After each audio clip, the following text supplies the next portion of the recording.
Here are some basic questions to ask yourself, even really for anything you're reading.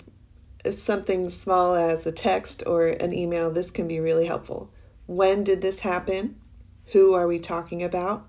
Where are we? What is so important?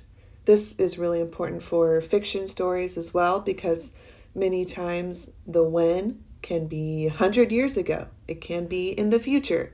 So those fiction stories, those stories that are not real or they made up, you have to pay attention to when. Who is really important to notice.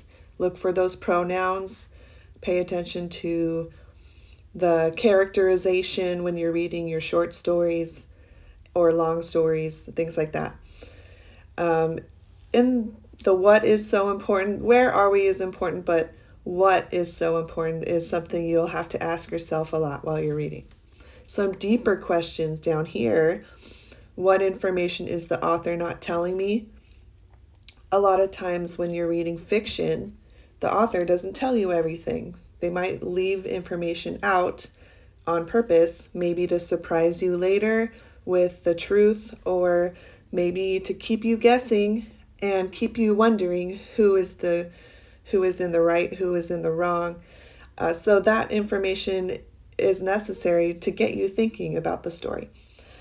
What are the characters feeling and doing? This is not always easy to tell, especially if there's only one character that we see the story through. But you can usually look for clues like how they're breathing. Are they sweating? Do they act nervous? Are they closing their mouth really tightly? And do they look angry? So you're going to have to look at the clues in the story. How are the characters different from each other? This is also important. Many times characters have different goals, different ideas of what's right and what's wrong. So you want to notice that difference. Not all characters are going to be the same. And the last question, what parts do I need help understanding? This is just always a question to be thinking about.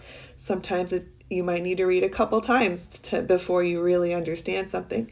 Try doing that first, and then if you still have more questions, ask other people who are also reading the story, or even ask the professor.